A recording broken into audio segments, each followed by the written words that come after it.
This is the best investment I've ever done in my life. Okay ba yun? May gusto ka, hindi mo hinahanap mo, dumarating na lang pusa.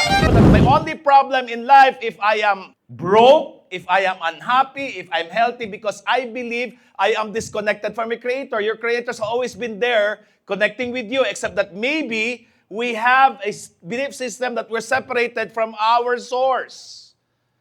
And our source is limitless, and therefore you are limitless. Most important part here, hopefully one day, you're not gonna live in fear, doubt, or worry because your source is not your job. If you're afraid of your business, mawawala, yung job mo, mawawala, ekonomiya, wala, which means your source is your job, your economy, or your business. Your business or your job or your career is just a vehicle. And therefore, my only dream here is the moment everything is taken away from you. Is it possible? You'll be more excited. Ask me why. Because your source is limitless. And that is where we now start to take a look at in here that it's not about the situation, people around you, the numbers, but it's your deep ultra connection. Now, I'm going to share with you 6 great qualities of a limitless person. Would that be okay?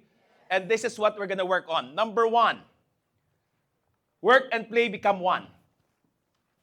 How many of you here, you spend an enormous amount of time with Coach Russ, maybe 3 days, 4 days, 5 days? Raise your hand. Right? So do you see me playing? Do you see me working? Yes. And which means when you become limitless, work and play become one. Will that be exciting? That means you're gonna be so excited about life.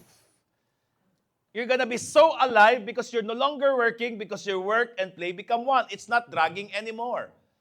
Is that making sense?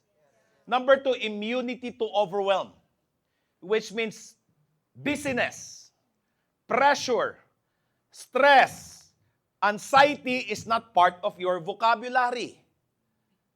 Guys, I'm standing here in front of you. I have 30 companies, all at the multi-billion level, and yet I still have a lot of times to do what I enjoy doing. Sige nga, some of you have spent an enormous amount of time with me, 3 days, 4 days, raise your hand. Right? Was I ever busy? Jello, at a scale of 1 to 10, how busy am I? 0. Klaro ba? Maganda ba yon? That's what abundance is all about. Number 3, very important part is, I want you to understand, apart from immunity to overwhelm, number 3 is you have direct access to the creative source. Direct access to the creative source, which means, how many of you are into sales? Raise your hand. Into marketing? Raise your hand. And you know you need a certain level of creativity. Yes or yes? What if you have direct access to the source? Mauubusan ka, hindi? Hindi ka mauubusan. That's why if you notice here in IAM Plus, we created more than 10 programs already. And we just created one program. It's called Awakening. Pinapalakpakan po yan. And we just tested one. And right now, we are on our 5th Overflowing. It's a brand new workshop. But here's the thing. Sino naka-attend ng Awakening? At a scale of 1 to 10, how was it? Brand new. Happened. Right here, right now. Ask me how. Direct access to the source. Number 4. Tama ba? Number 4 here is what we call win-win-all relationship. Which means the nastiest, the ugliest, the biggest hurt from betrayal, you understand there's a purpose around it. And therefore, the moment you're hurt, you say, hallelujah. Thank you, Lord. That means you're preparing me to move me to my next level. And therefore, I will turn this pain into purpose. Because at the end of the day, everyone who you meet has its own purpose. But a lot of times, you don't see the purpose. Ask me why. Masyado kang dramatic. You're focusing on the pain. Versus, wow, there's a gift here. You know, the heart daw is the most selfish organ in our body because it needs fresh blood. You need to challenge the heart. You need to keep it pumping. And the hurt and the pain and the agony will allow you to make it stronger and bigger. Ask me why. How many of here you want to earn millions by the weekly basis? Raise your hand. Pakasabi, easy.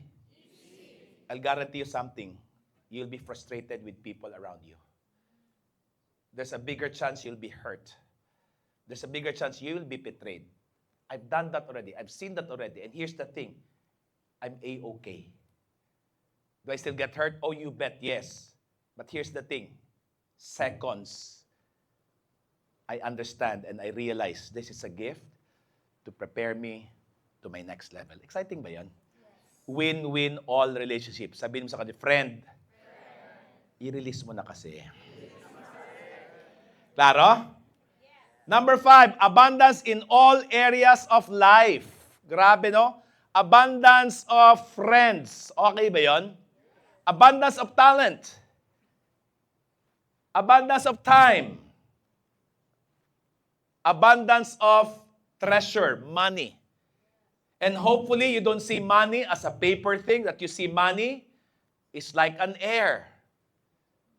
That when you need it the most, it will arrive when you need it, when you want it. In His time, not your time. His way, not your ways. Sige nga, income, inhale. Expense, exhale. May nagtira ba? Wala? Did somebody save and budget the air? Or we all, why do you think we all exhaled it? Because you know the next inhale, money will always be there. In the gospel called Matthew, he says there, look at the birds in the air. They don't plant. They don't harvest.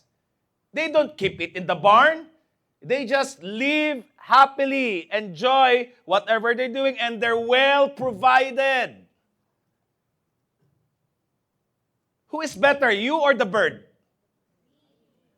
Yeah, but how come you worry? Nag-125 ng gasolina, nag-ngak-ngak kanyan, may magagawa ka ba? Wala. Yeah, but why worry? And that worry becomes doubt. And that doubt becomes fear.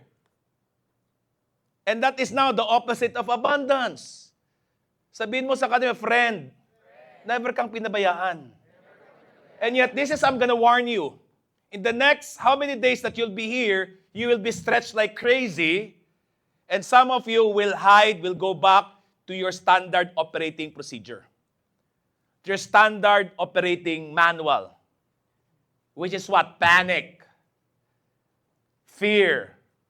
Survival mode. And you will say, bakit ba ako nag-abundance? Ang dami kong asikasuhin. Then life will be the same again and again and again and again, and nothing will change. Why? Because maybe you just believe in deep dive 1, pag nagkahirapan na, umatras ka na, balik ka na sa fear mo. Guys, stay here hard enough, long enough. Believe in the goodness of your Creator. Believe in the capacity of your Creator. Believe that anything and everything that you want in life, He is able.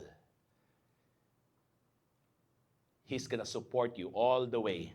At never niyang ipagkait lahat ng gusto mo. Ang gusto niya lang para sa akin is, handa ka ba? Are you prepared? And maybe a lot of times we're able to get what we want. The price to pay, health. Diba? Sino sa inyo gusto niyo maging healthy body? Raise your hand. O, bakit hindi kayo healthy at fit? Kasi, negosyo. Kasi, trabaho. Kasi, naghahabol. Bakit? Kinuha mo yung para sa'yo, hindi mo pinagandaan, kaya na-stress, na-anxiety, na-overwhelm ka.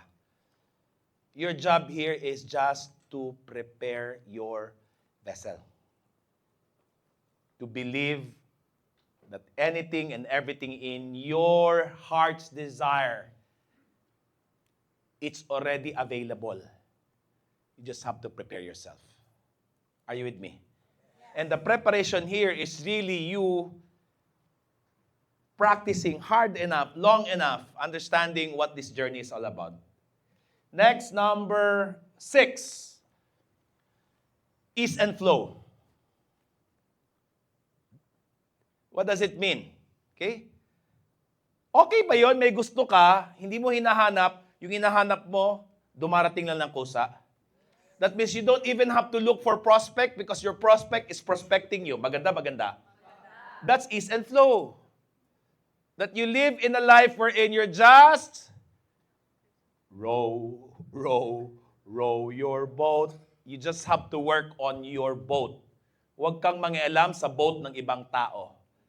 And it should be done gently, relax, happy, excited. Hindi pataas, that's resistance. Kung hindi, gently down the stream. And you should do it in merrily, merrily, happy. Happy life is but a dream. Ladies and gentlemen, we can actually create whatever we want effortlessly when we believe in the capacity of our source. But you have to be in an ease and flow and relaxed state. So we will be having a lot of exercises. Crazy exercises. And if I were you, go full out. That dancing, hindi namin lagyan para for some reason, that dancing is to take away all the inhibition. So dance like crazy. You know, I attended the program in Singapore. 18 months, ang kaklase ko doon are the second and third generation multi-billionaire, mga anak ng Bello, anak ng National Bookstore. And nung closing na, biggest takeaway nila, ask me what? That I can dance. Because as a human being, we were all wired up here.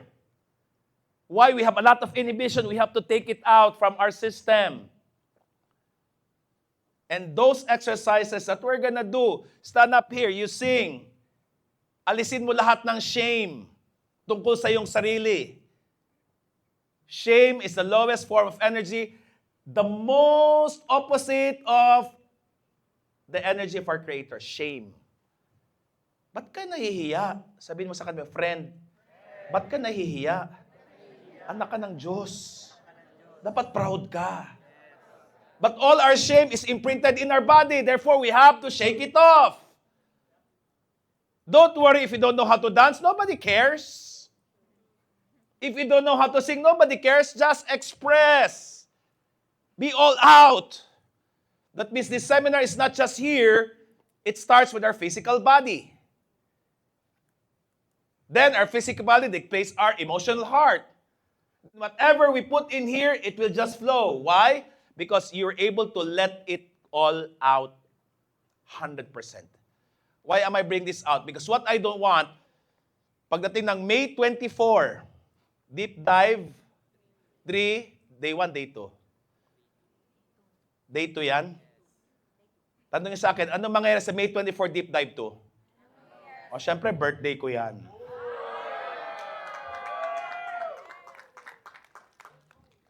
What I don't want is, ka-graduate kayo, tapos sabihin mo, tapos na. Buti pa sila, nag-celebrate. Ako hindi. Nanonood ka lang eh. We're gonna push and support and do whatever we can. But if you are not fully surrendered to the process, nothing will happen in your life. Because abundance is being open physically, open emotionally, open mentally, so that you can create abundance in all areas of life. Are you with me? Yes. Number 7, last but not the least, is what we call bending reality.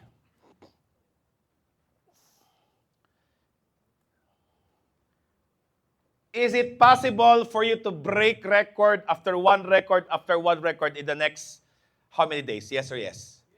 Ask me how. I don't know, only He knows. Do you agree? But how connected are you? Because He's gonna give you all the signs. And sometimes the sign may not be comfortable because why? Your old self must be gone. Release it. The moment you release it, embrace the new self, wow, one power after another power after another power, and don't waste your how many days here. This is the best investment I've ever done in my entire life. You know, I've been to Harvard, I've been to MIT, I've been to all of this. I spent millions. But this one, so far, by far, the best investment that I gave to me. And hopefully, you give to you, not just by money, but hopefully by you going all out for the very first time in your life. This is no longer discovery, kindergarten. This is no longer breakthrough, university. This is your PhD, MBA for leadership, life, and business mastery, real time. And there are 71 people supporting you, believing in you, but you have to start working on you. Is this clear? Take a deep breath, inhale, exhale, stand up. Find the person beside you.